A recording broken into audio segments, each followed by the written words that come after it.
Boa noite para todos. Hoje, dia 9 de fevereiro, sexta-feira, em Paragominas, a nossa live, a Semana de Paragominas. Uma boa noite para quem nos assiste aqui em Paragominas, no Pará inteiro, no Brasil e no mundo. Nosso canal já vai longe, muita gente nos assistindo. E é importante esse encontro semanal para que a gente fale das últimas notícias, do que é mais interessante de temas para a nossa sociedade, e sempre trazendo aqui um entrevistado que, com a história da sua vida, se mistura com a história de Paragominas, né?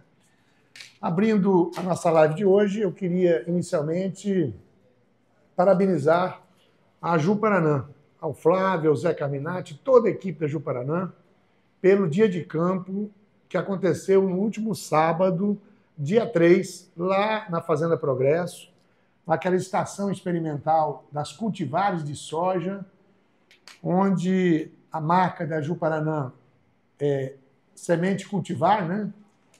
E repercute muito bem aquele evento que nós fizemos há 2 semanas atrás, lá no Clube das Acácias, Repensando Paragominas, onde o setor produtivo de Paragominas e a própria sociedade local tinham 500 pessoas naquele jantar. Nós fizemos, pelo Conselho de Desenvolvimento Econômico de Paragominas, um encontro planejando as próximas décadas, não é só o ano que vem. Da mesma forma que aconteceu aqui em 97 e 98, quando a gente programou os 15 anos de Paragominas, de 97 a 2012, nós sentimos que depois desses 20 e poucos anos, nós estamos terminando um ciclo para dar um outro salto no novo ciclo de Paragominas. Afinal de contas, ali começou do zero a agricultura. Ali nós fomos buscar o projeto de mineração da Vale, que depois virou Hidro, e depois de 200 e tantos mil hectares de plantação em Paragominas, e que daqui até Rondon já está chegando quase a 600 mil hectares. É inegável que nós vamos agora uma próxima etapa, que é a verticalização dos grãos, e aí tanto a Ju-Paranã, pelo Flávio Carminati, que fez a exposição da esmagadora de soja, que será um grandioso investimento que vai ser feito nos próximos 2 anos, para já operar em 2026. Esmagando aqui 3.000 sacas, não, é 3.000 toneladas por dia. Uma coisa absurda. Vai precisar de 300 mil hectares de soja plantadas no estado do Pará para suprir essa esmagadora que a Ju-Paranã vai montar aqui. 500 homens na obra e depois 150 funcionários na operação dela dia e noite, como produtos, o óleo de soja e o farelo de soja, que abrem 2 cadeias grandiosas de produção. Por isso, mesmo eu não podendo ter ido lá no último sábado, eu estava com muitos afazeres e visitantes aqui na minha casa, quero parabenizar o Flávio e toda a equipe da Ju-Paranã pelo evento de qualidade, mostrando os experimentos de soja, que a cada ano melhora a produtividade por hectare, e a própria repercussão da fala do Flávio naquele evento de 2 semanas atrás, mostrando que a decisão da Ju-Paranã de fazer essa esmagadora em Paragominas é porque a Ju-Paranã é daqui, nasceu aqui, e mesmo que se amplie para o estado todo, né, e até fora do estado, lá em Açailândia, essa esmagadora vai acontecer, a primeira do norte do Brasil, aqui em Paragominas. Lá também naquele evento, a Coopernorte mostrou a verticalização de grãos, que vai acontecer nos próximos anos, suinicultura, piscicultura, avicultura, bovinocultura, ração, tudo isso, frigoríficos, né? E uma novidade grande que foi naquele evento de 2 semanas atrás, no nosso encontro Repensando Paragominas, pelo setor produtivo, nos 3 sindicatos da indústria, do comércio e o rural, foi trazer aqui para as pessoas conhecerem o polo de citricultura, de laranja, de Capitão Poço. Já tem quase 20 mil hectares, e como a laranja triplicou de preço no mundo, que acabou a laranja da Flórida e reduziu muito em São Paulo, e aqui em Capitão Poço é um clima extraordinário, não tem nenhuma doença, e vai acontecer ali um investimento grandioso de 100 mil hectares de laranja nos próximos 10 anos. Uma grande trade mundial está fazendo uma parceria com a Citropar e a Zampa, que é do nosso amigo Júnior Zamperlini, e ele veio aqui, o Júnior, mostrar o que vai ser essa economia da laranja dali, que vai encostar aqui em Paragominas. Tudo isso projetando para que a gente possa dimensionar o que vai acontecer na cidade de Paragominas nas próximas décadas, nos próximos 10, 20 anos. E tanto que a gente recebe aqui visitas de pessoas do Brasil inteiro e do mundo todo vindo ver o que está acontecendo no Pará e aqui. Essa semana o escritor Paulo Vieira, um importante coach, veio aqui conhecer, pensando em investir aqui em Paragominas. Antes de trazer o nosso entrevistado, eu queria chamar a atenção de um tema que tem nos incomodado muito nas últimas semanas. O elevado número de acidentes de trânsito na cidade de Paragominas.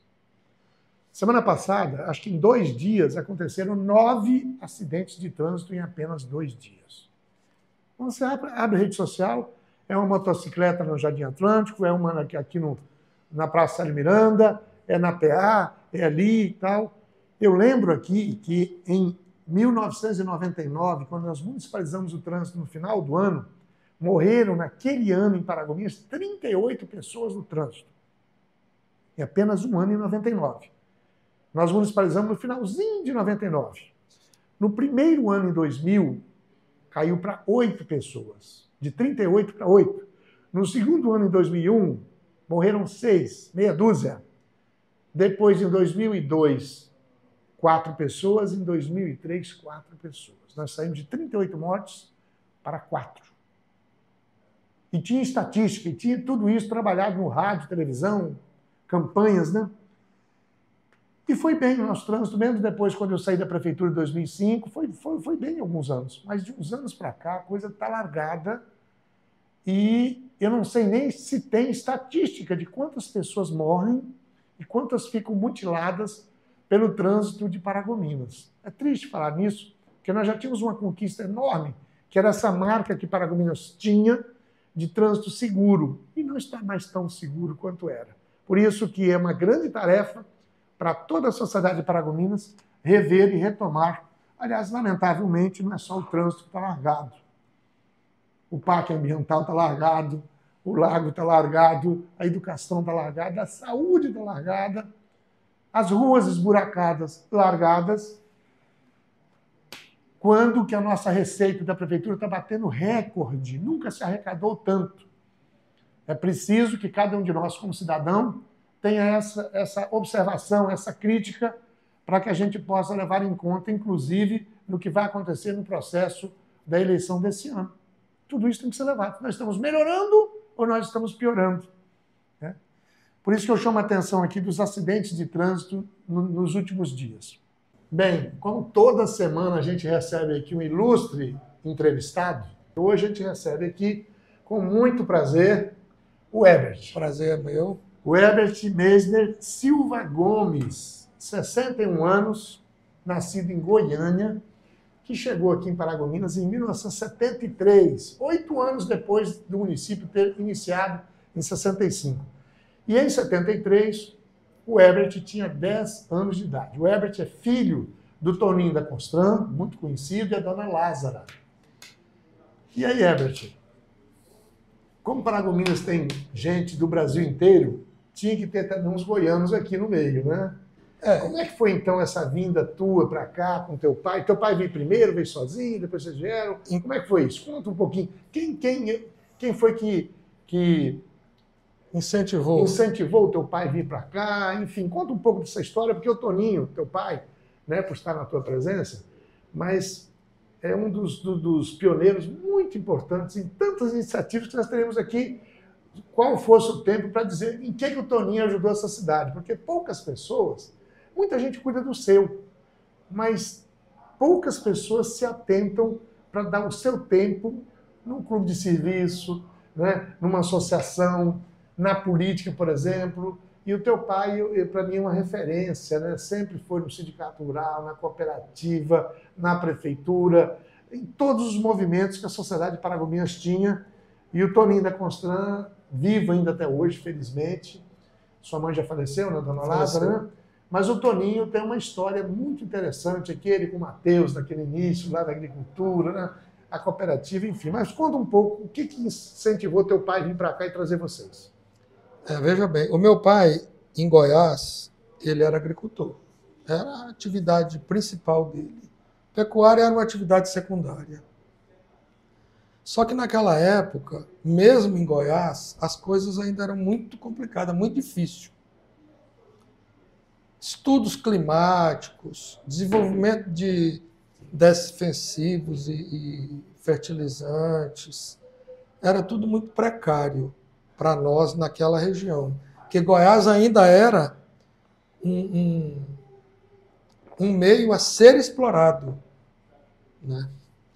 Então, meu pai deve ter tido, eu não lembro direito, uns 2 ou 3 reveses seguidos na agricultura, como também tiveram aqui. Certo. Algumas pessoas São ciclos, né? É. Tempos bons, Infelicidade, tempos ruins, né? muita chuva ou muita seca. Eu me lembro, eu com 8, 9 anos de idade, meu pai tinha feito uma lavoura de arroz muito grande, muito bonita, e deu um vendaval, que lá no Centro-Oeste os vendavais são pesados. Tipo um que deu aqui, acho que ontem. Deu. Paragominas essa semana teve um... Sidney, o arroz estava todo assim, da altura desse quadro. O arroz deitou todinho no chão. Perdeu tudo? Perdeu tudo. Que município que ele fazia essa agricultura lá? Era exatamente onde? Município de Paraúna. Paraúna. Hoje é um dos grandes produtores agrícolas. Né? Isso é quantos quilômetros de Goiânia? É mais ou menos uns 150 quilômetros. 150 a 200 quilômetros. É ali entre Goiânia e Rio Verde. Okay. Mais um pouco para a direita ali. Tendendo para o lado ali do Mato Grosso. Né? Mas aí, veja bem, o que aconteceu? Já voltando a Paragominas.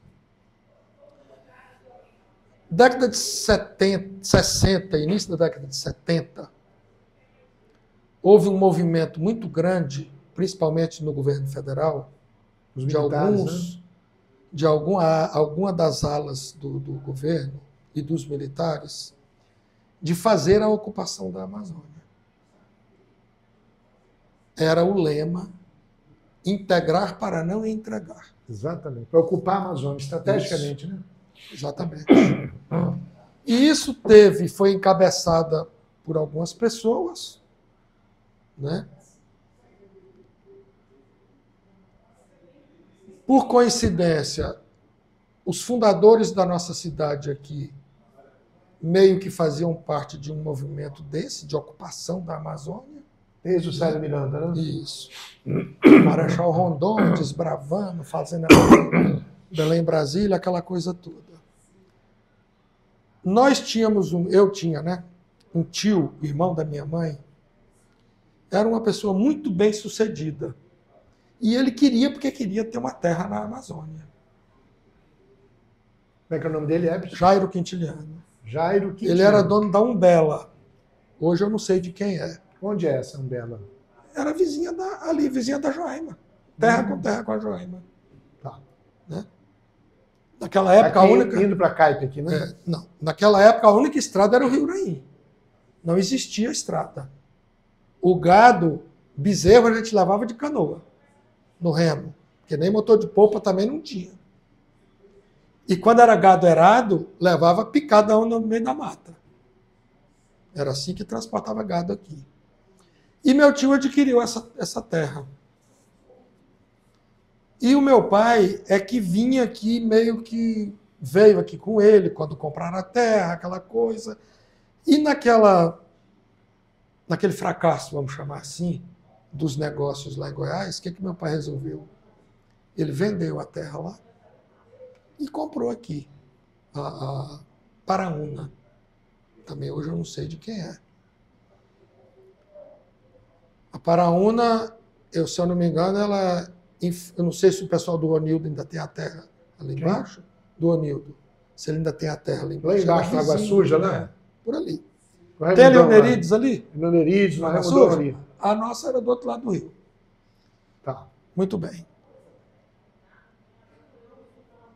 Chegamos em Paragominas em 3 de abril de 1973, de mudança. Meu pai tinha vindo antes. Mas aí, meu pai pensou, bom, uma terra, mata pura, madeira naquela época. Não valia Ninguém nada, né? aproveitava. Porque não tinha um comércio. Derrubava aqui, né? mata e metia fogo para fazer pasto, né? Na época era machado e serrotão. Machado, Pra não derrubar. tinha nem motosserra, né? Nem motosserra nesse tempo. É. O primeiro vendedor de motosserra aqui foi o Chico Pinheiro? Chico Pinheiro. O Chico Pinheiro. Chico Pinheiro. Avô do Chico Alexandre, Pinheiro e o Zusa. avô do Beto. Pai do Alexandre. Pai do Beto. Pai do Beto. Pai do Beto. Pai da Danda. Isso. Né? Avô não, pai dele. Sogro pai do Hidalbrande. Isso. O Alexandre, se eu não me engano, é o caçula deles. Meu pai também chegou a vender motosserra na época, uma outra marca. Mas aí meu pai pensou, bom, a gente tem que arrumar um meio de vida, porque uma mata não vai sustentar a gente aqui. A pessoa, meu pai veio para cá, ele, minha mãe e 3 meninos pequenos. O mais velho era eu com 10 anos. Aí surgiu a Constran, a ideia da Constran. Loja de material de construção do lado do Banco do Brasil hoje, onde hoje é o Banco do Brasil. Mas antes tinha sido em outro lugar. Ah, é? Quando eu cheguei era ali. Antes, em 80. era ali, para cima daquela pracinha do Bradesco ali, assim. Você não conheceu a Sanei Máquinas? Não me lembro. Pois é. É mais antigo do que 81. Mas a Constran era lá em cima. Na época só tinha o pilão que vendia material de construção em Paragominas. Só o pilão. A cidade, para você ter noção, aquela igreja do Joaquim Santos ali era o curral do seu Juquinha. Ali na igreja Toronto ali, né? Isso. De Deus, né? Ali era o curral do seu Juquinha, Dona Terezinha. Você deve conhecer. Conhecemos. Deve ter conhecido, né? Conhecemos. Pois é. Ali era o curral. Era onde a gente buscava leite. A gente morava ali por trás da Câmara Municipal, onde tem a Telepará, né? Isso. A primeira casa lá, onde mora hoje o Zé Luiz Moreira. Zé Luiz Moreira, sei onde é a casa. Exatamente, a gente morava ali. Casinha de madeira. Aí a cidade começou a desenvolver. Na época, quem comandava aqui era mineiro e baiano. A turma dos mineiros e a turma dos baianos, que era maior. Mas era como é que fala? As pessoas de poder aquisitivo, que tinha terra, criava boi, essas coisas todas, né? Vivíamos aqui de uma atividade única, que era a pecuária. Né? Muito lentamente, Sidney, começou a aparecer o comércio da madeira.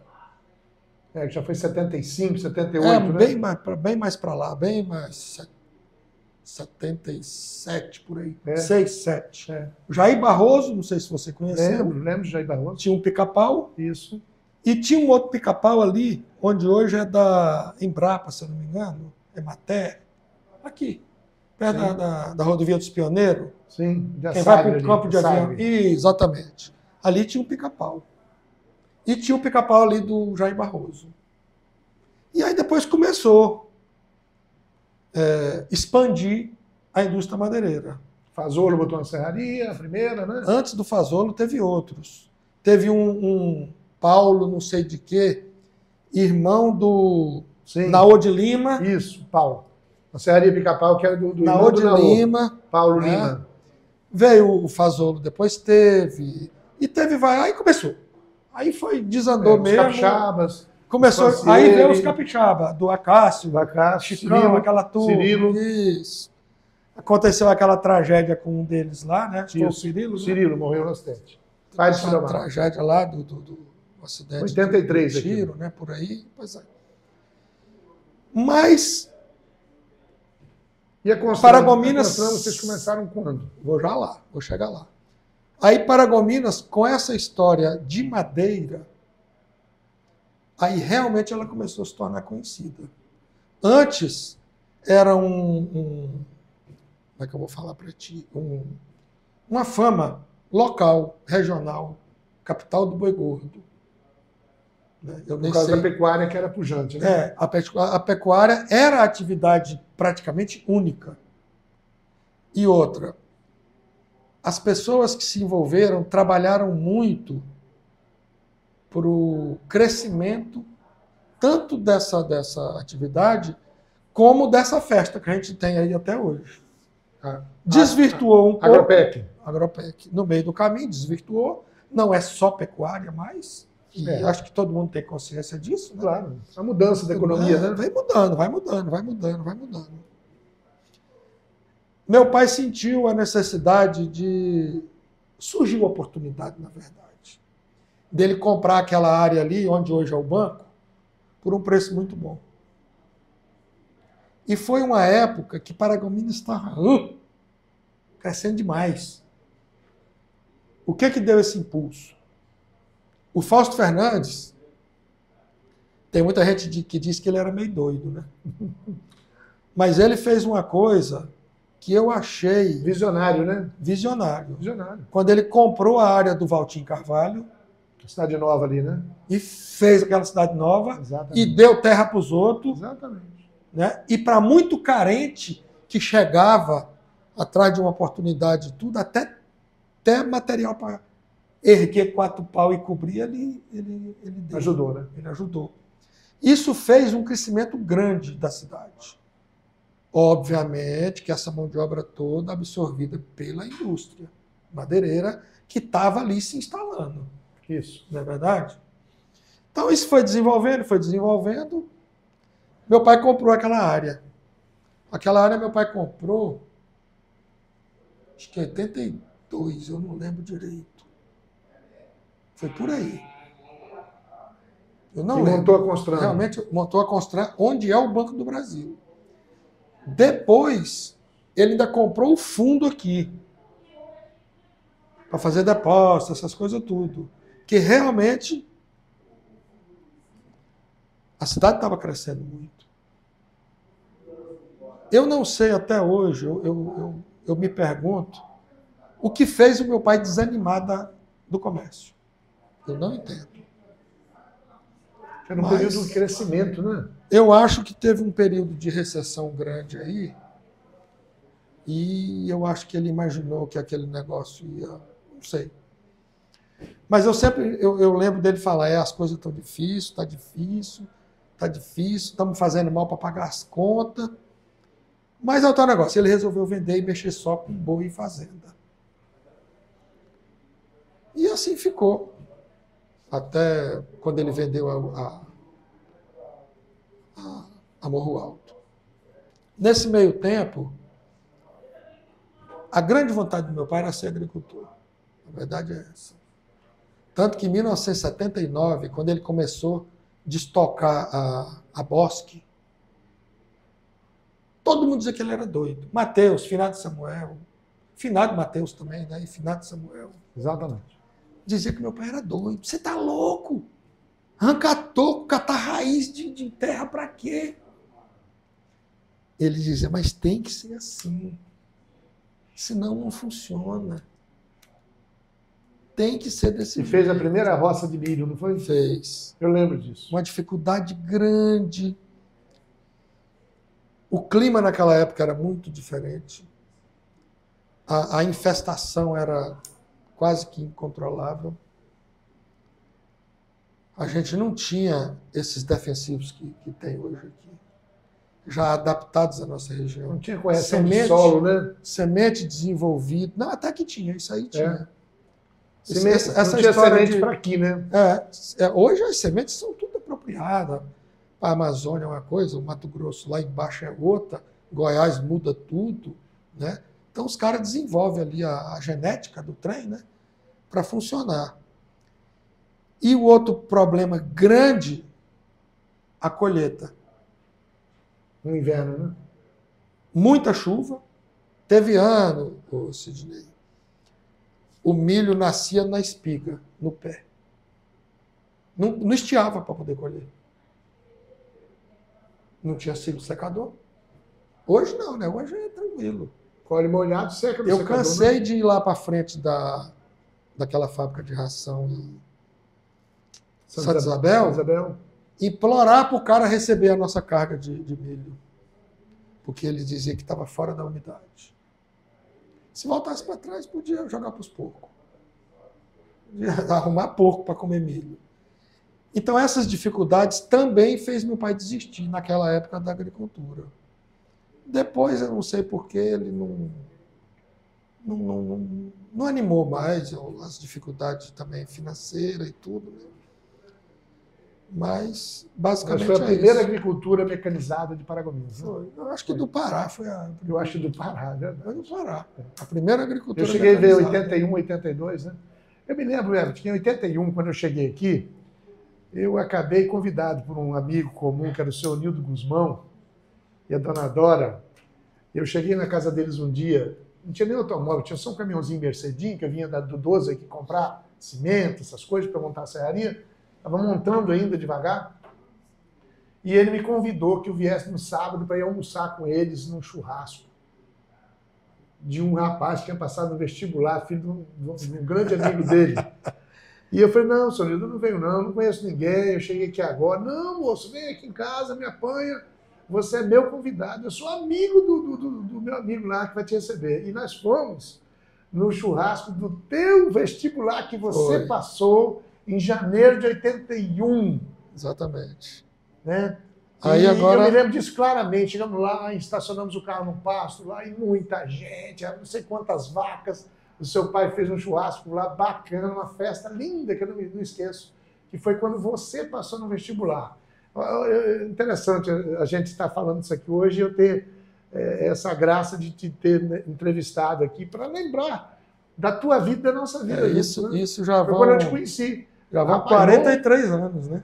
Hein? Já tem 43 anos. 43 anos. Você imagina. Nós ainda vamos ficar velhos ainda, viu? Pois é. Agora contando um pouco da minha história, né? Sim, isso. Nós chegamos para cá em 73, como eu falei, moleque ainda, né? 10 anos de idade. Paragominas, Sidney, era aqui do posto do final, antigo posto Camilo até na prefeitura. Nem a Igreja Católica não tinha essa atual.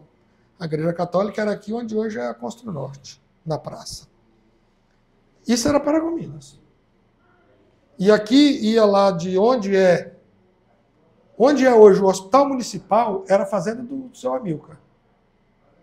E para cá, do Sabá para frente ali, era a fazenda do Valtim Carvalho. Do Valtim Carvalho. Isso. E ali o seu Juquinho, do outro lado do seu Do outro lado era Juquinha. E aqui o Tchau Mineiro. Tchau Mineiro. Né? Então pronto. Ali na PA, a Miquitiana, do Pimental. Então... Resumia nisso, Resumia, Paragominas era isso. E, na verdade, se eu voltar no tempo, eu nunca imaginaria, naquela época, que Paragominas se tornaria o que se tornou hoje. Né? O tempo passou, muita coisa aconteceu, como você bem lembrou, nós tínhamos que sair daqui, as pessoas que tinham uma condiçãozinha melhor tinham que sair daqui. Para estudar fora, né? Contemporâneos meus, que é do teu convívio e tal, que tiveram que sair para fora para estudar. Os filhos do seu Najib, Demasque, os 4 saíram para estudar. Nós, os filhos do Jorge Correia, do Arnaldo Correia, né? E uma série de outros. Quem tinha uma condição melhor. Do Gilberto Andrade. Quem tinha uma condição melhor tinha que levar os filhos para estudar em Belém, porque Goiânia, aqui, né? O negócio era bem limitado. Bem né? limitado. A escola tinha a escola nova já, mas era só até oitava série. Né? O médio já você era obrigado a ir para o Anésia, público, mas aí o ensino era bem devagar. Apesar do esforço da professora Sônia, que fundou a Anésia e lutava por aquilo ali. Sônia Tezela Nogueira. Sônia Tezela Nogueira, exatamente. Ela que fundou a Anésia. Ela morreu num acidente de carro. Indo para Tomeaçu. Tomeaçu. Estava ela e os filhos dentro. Os filhos conseguiram sair, ela não conseguiu. E ela morreu afogada, né? Foi. Eu lembro disso. Gente boa demais, ela, o marido dela, tudo. Roberto Nogueira. Roberto lá em Tomeaçu, nosso amigo. Pois é. Então, apesar Aí você foi estudar em 81 em diante. Na verdade, eu fui para Belém em 79. Fui fazer 2º ano, quase levei pau, porque a diferença de qualidade do ensino era muito grande. Eu fiz o primeiro ano no Anésio aqui. Mas eu sempre tive uma facilidade muito grande de aprendizado. E tanto que a gente morava numa república de 10 estudantes daqui, de Paragominas, bancada pela prefeitura. O aluguel da residência lá. Quem eram os teus colegas lá? Meus colegas, que talvez você conheça. Finado Maciel. Sim, lembro. Sabe quem é, né? Lembro. O Antônio Maria, primo do Maciel, que trabalhou muitos anos na Selpa, acho que ele é aposentado hoje. O Rubão, irmão da Raimunda, cunhado do Luiz Bastos. Não sei se você conhece, ele mora na Bahia hoje. O Vicente, que trabalhou contigo, Vicente Gavião, Isso. Trabalhou na Rosa. Filho do Gavião. Isso. Quem mais? Irmão da Miluna. O Jackson, filho do Apolinário. O Apolinário, você Aí deve você ter conhecido. cursou lá a faculdade de 81 em diante. Não, aí eu veja bem, aí veio o vestibular. Teve um problema entre eu e meu pai grande. Meu pai queria que eu fizesse engenharia de qualquer jeito. Qualquer engenharia que eu fizesse estava bom para ele. E o meu sonho, Sidney, era, naquela época era, né? Hoje jamais seria, apresentar o Jornal Nacional. Eu me inspirava no Cid Moreira. Você queria ser apresentador do Jornal Nacional? Rapaz, eu Interessante. ligava a televisão no Jornal Nacional, eu estava de ponto para assistir, só não estivesse em casa. E eu cursei 2 anos e meio de jornalismo. Ah, é? Você fez jornalismo, então? Mas veja bem, quando eu falei para minha mãe que eu não ia fazer engenharia, e ia fazer jornalismo, rapaz, a casa lá em casa quase caiu. Imagina. Para amenizar, eu fiz vestibular para economia, na UNAMA, né? Hoje é a UNAMA. Só que eu era o seguinte, eu sempre fui um aluno, se eu prestasse atenção na aula, eu não precisava de mais nada. E na República, essa turma toda daqui, eram 10 pessoas, todo mundo falava que eu não passava no vestibular. Mas você não passa não, moço, você não passa.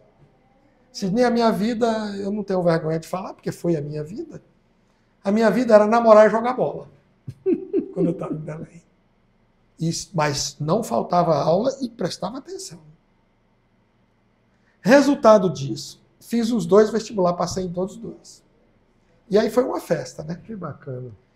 Por coincidência, eu tive um professor de economia que talvez você tenha conhecido, acho que ele já morreu. Elcio Amoedo. Já vi falar, não conheci não. Mas era um cara fora de série. Ele deu assessoria há muito tempo para o Dalberto. Aí o Dalberto andou metendo os pés pelas mãos e acabou que não deu certo.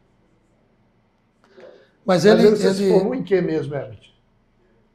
Eu cursei 2 anos e meio de jornalismo. Tá. Naquela época de muita greve, aquelas confusão de pessoal da esquerda nas faculdades, nós ficamos 1 ano sem aula. E na UNAMA não tem isso, a UNAMA é particular. E o Elcio fez eu gostar de economia. Entendeu? Eu fiz economia para ter alguma coisa para uma explicação em casa. Você concluiu o curso de economia? Economia eu concluí. Aquele eu não largava de jeito nenhum. Jornalismo eu fui obrigado. Porque o trem ficou para trás. Aí eu terminei a economia, fiz uma especializaçãozinha, precisava trabalhar. Herbert, quantos filhos você tem? 4. 4, né? Com a Edna, né? 3 com a Edna. 3 com a Edna, né? E seus garotos têm que idade hoje? Tem 2 gêmeos, né? De Gêmeos, 35. E 35. 35 gêmeos. 35. Hoje. E a menina tem 32. Que eram os 3 com a Edna, né? Isso. E o caçula, com o segundo casamento, tem 12. Muito 12 bem. anos. Muito bem. Já tem netos? Tem 2. 2 netos. 2 netos. Ah, Tem 2 netos. Mas como eu, só terminando rapidíssimo, como eu concluí a economia e larguei o jornalismo de lado, eu falei, bom, agora eu vou me dedicar, né? Vou me dedicar. Meu pai, quando eu me formei, ele me obrigou a trabalhar para o Dalberto Liana. Eu fui. Nessa brincadeira, eu fui parar em Manaus, numa empresa de projeto. Certo. Você conheceu o Dr. Ribamar? Ciso? Ribamar Ciso? Meu amigo. Pois é, foi o meu primeiro patrão. Estagiário lá na empresa, boa. Na AP Assessoria. Ribamar Ciso. Que ele tinha lá em Belém. Lá da Federação e eu da fui trabalhar em Manaus, numa empresa similar. Só que é uma empresa muito grande. De projetos. Principalmente Suframa e SIC, né? Indústria do Comércio do Amazonas. Tinha Sudam também, mas era pouca coisa. E ali nessa empresa, assim, eu me tornei o maior projetista da empresa. Você passou quanto tempo em Manaus, no caso? Passei 4 anos e 3 meses. Mas aí, Manaus é um lugar muito complicado de se viver. E a gente teve dificuldade. Porque nasceu gêmeos, a Edna teve que parar de trabalhar, as coisas ficaram difíceis. Eu estava de mala pronta para Paragominas, surgiu lá uma empresa que eu tinha feito um projeto deles e me contratou. Eles praticamente me forçaram a ficar em Manaus. Fiquei. A Edna ficou.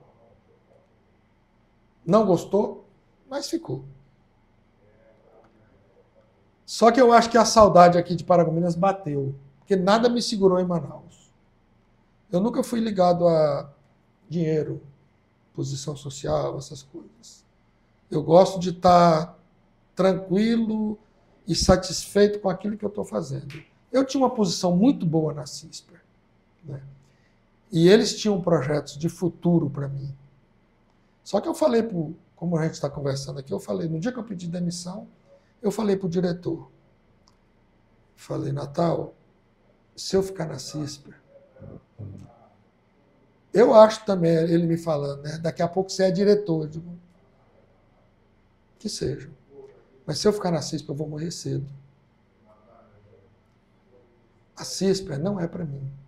Um trabalho igual esse da CISPER não é para mim. Eu preciso, Natal, ser dono do meu nariz. Eu ficar com uma carga excessiva nos meus ombros e, entre aspas, né, cumprindo determinações, ordens, não dá certo. Eu me conheço. Perfil, então, cada um tem um perfil, né? Não tem, o meu perfil não é esse.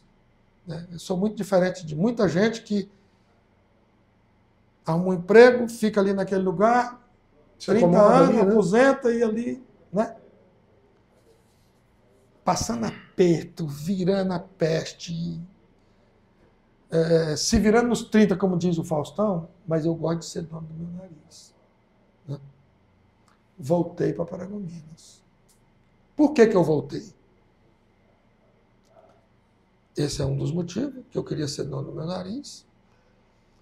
Eu tinha uns projetos para realizar aqui que, infelizmente, não foi possível.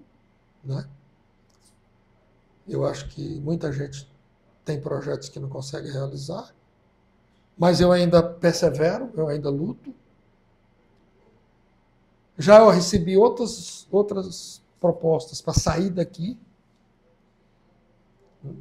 Dificilmente eu vou sair de Paragominas. Eu falo para minha mulher e para meus filhos, se eu ganhar na Mega Sena sozinho, eu vou embora, mas do contrário eu não vou não. Por que isso? Eu acho que Paragominas, você falou uma coisa aí do início, sobre a miscigenação. O que Paragominas é formado de quê? De quem? Paragominas é formada de pessoas e de ideias que não são regionais. É diferente, né? São internacionais. É diferente Paragominas, né? Diferente. Muito diferente. De outras cidades, né? Muito diferente. Nada muito melhor nem diferente. pior, mas é diferente. Muito diferente. E o que está contribuindo para que eu falo isso? Um dia desse eu falei isso aonde foi? Acho que foi lá em Ulianópolis. Você faz os primordiais lá 3 vezes por semana. Né? 3 vezes. Segunda, quarta e sexta. Eu vou tocar nesse assunto. Isso. Vou tocar nesse assunto. Eu falei, olha, gente, uma pessoa veio me perguntar sobre Paragominas. Foi lá em Ulianópolis. A gente estava ainda fora lá do negócio lá, né? Hemodiálise. Isso, eu falei, olha, eu vou te falar uma coisa, eu não sou paraense. Eu não sou paragominense. Mas eu te digo o seguinte, não existe no estado do Pará, eu sou capaz de te falar na região norte, não existe uma cidade melhor do que Paragominas. Em todos os aspectos que você possa imaginar.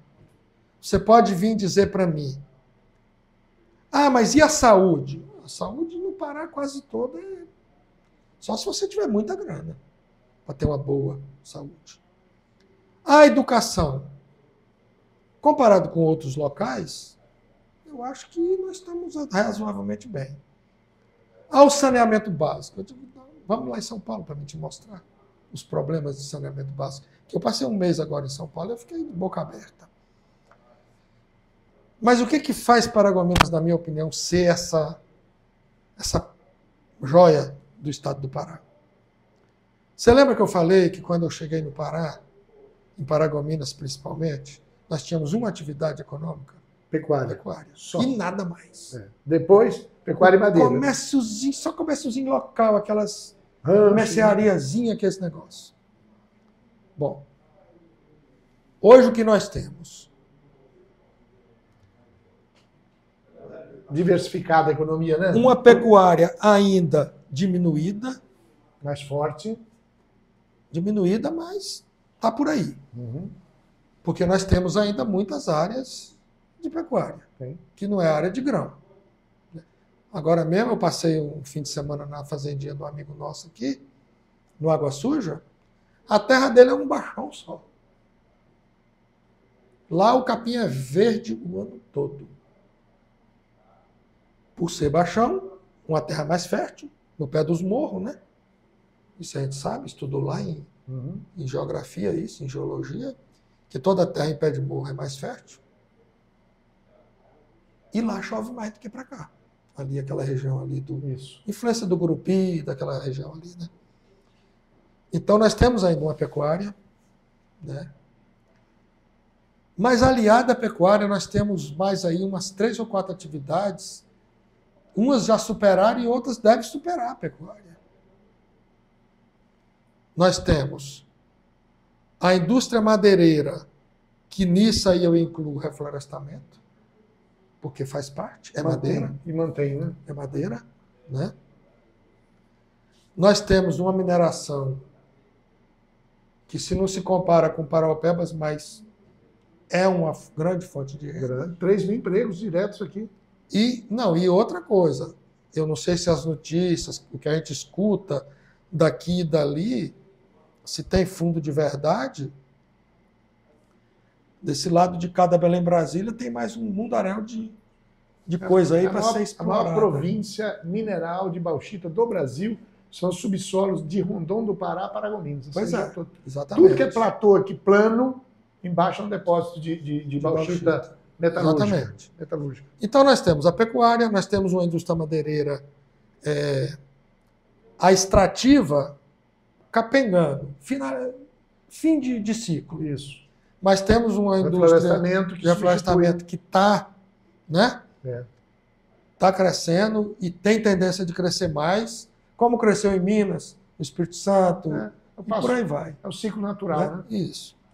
Herbert, você que já tem aqui, então, 73 para 2024, nós estamos falando de 40 não. 54 anos. 50, vai fazer. Em abril. Vai fazer 50 anos, né? Em abril, né? Não, desculpa. Vai fazer 52 anos. Não, 73... 50 anos. 51 anos. 50 anos, o ano que vem. 51 anos, Muito bem. Dos seus 61, então você chegou com 10 e já tem 51 aqui já. Como é que você vê, então, Herbert, diante do que nós chegamos desses anos até aqui, o futuro de Paragominas? Daqui a 10, 15 anos, 20 anos, se nós estivermos vivos, o que você vislumbra nesse ritmo que nós vamos? Sidney, eu sempre considerei que tudo nesse mundo dos humanos, tudo, depende da política. É o carro-chefe, né? Tem um ditado, inclusive o presidente Jair Bolsonaro gosta de citar esse ditado. Por falta de conhecimento, o seu povo pereceu. Uma passagem bíblica lá que ele fala isso. Então eu acho que quem faz o nosso futuro somos nós, através das nossas escolhas. Quem rege um município, um estado, uma nação? É a política. Nos 3 níveis, né? Federal, estadual e municipal, Isso, né? exatamente. Então a gente tem que saber fazer escolhas, né, para que o nosso futuro seja Frutífero, agradável, né? seja frutífero, seja agradável. Nós tenhamos um futuro garantido. Os meus netos, os seus netos e por aí vai, né? Eu vejo no Brasil hoje, de forma geral, e eu tenho medo disso. Eu falo todo... Tem um embate, né? E o país está polarizado. Eu falo... E isso não anda, né? Isso não... Eu falo demais verdade, isso para meus filhos, para minha mulher. Nós ainda não temos certeza do que vai ser desse Brasil daqui a pouco. É uma insegurança muito grande. Uma né? insegurança em O todos os melhor aspectos. país do mundo, que é o Brasil, o estado mais promissor do Brasil, que é o Pará, e a melhor cidade do Pará, que é Paragominas, e ainda assim a gente vive com essa insegurança o tempo todo. Né? Então, eu acho o seguinte, a partir do momento que as coisas voltarem para o eixo e, como diz o outro, o poder não emana do povo, quando o poder passar a emanar do povo novamente... Mas tem que ter consciência disso, né? Aí a gente vai. Vamos lá, caminhando já para o final da nossa live, que é muito interessante, eu queria que você falasse um pouquinho da sua experiência de hemodiálise. Sabe? Porque você faz a tua vida em Paragominas, trabalha, corre, vira e mexe, e consegue fazer a tua rotina das 3 vezes lá em Vianópolis, fazendo hemodiálise e está se preparando, inclusive, para fazer o transplante em São Paulo, não é isso? Vou contar a história rapidinho. Rapidinho, só para você dar essa experiência para quem nos assiste. Eu fui diagnosticado com início de falência renal em 2009, 2010. Mas é aquele negócio, né? Você só tira a roupa do varal quando começa a chover. Não é assim? Só aprende pelo amor ou pela dor, né? É. Em 2020, infelizmente, eu cheguei num quadro clínico que eu fui obrigado a começar a fazer hemodiálise. Podia ter sido feita alguma coisa antes para minorar isso, para retardar essa hemodiálise? Na sua experiência de hoje, se você tivesse atentado antes, teria sido melhor? Poderia ter sido feito, sabe como? Se eu tivesse... Como é que eu vou te explicar? Na época, tido a ideia e condições de fazer um transplante de pâncreas. Seria a única solução. Teria evitado essa hemodiálise? Provavelmente. Por quê? O meu quadro dialítico, ele é causado por 2 coisas. O diabetes, que eu sou diabético há 24 anos. Tá. Isso agrava, né? Bastante. Tem várias doenças que vêm disso. Retinopatia, nefropatia, que é o rim, neuropatia, que é dos nervos, né? Mas isso aí teria que ter sido feito, mas não foi feito. Mas no auge da pandemia eu precisei começar a fazer diálise. Eu, sinceramente, eu sou uma pessoa que nunca baixou a cabeça. Para nada.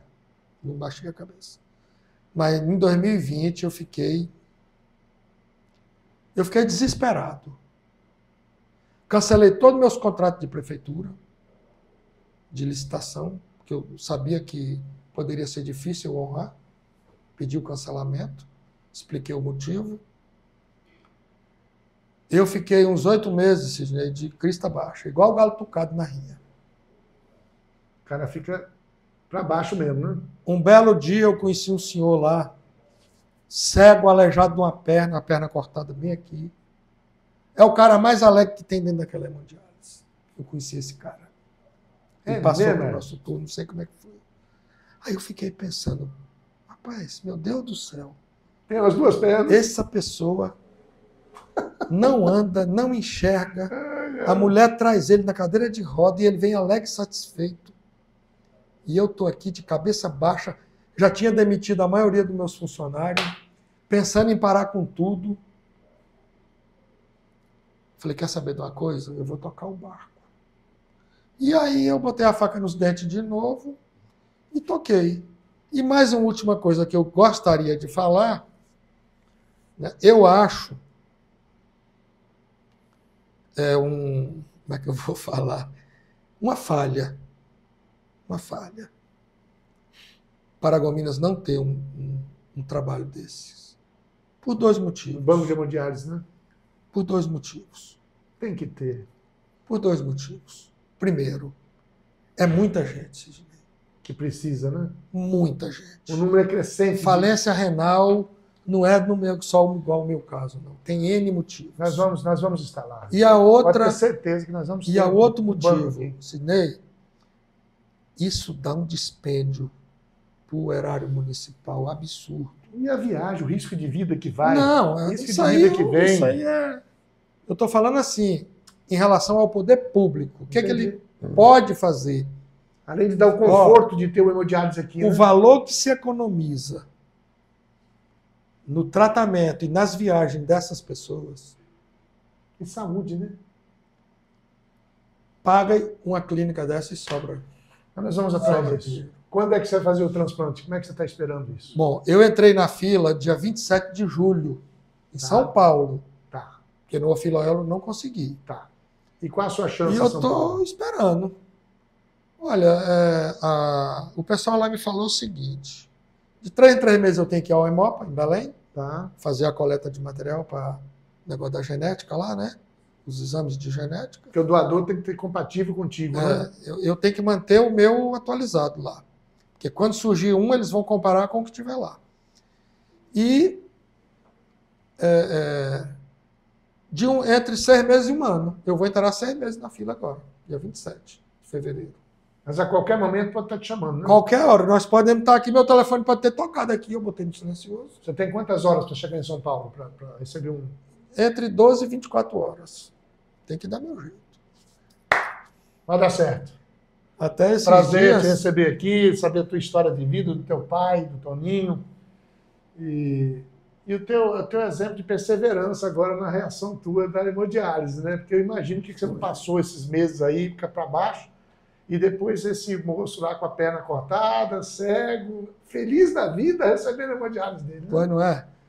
Vai dar certo, Herbert. Isso aí que eu... Um prazer estar recebendo aqui o Herbert, né? Mais um dos pioneiros de Paragominas, que conta a sua história de vida, bastante atual, e que acredita que daqui a uns anos esse Paragominas vai estar muito maior ainda, né?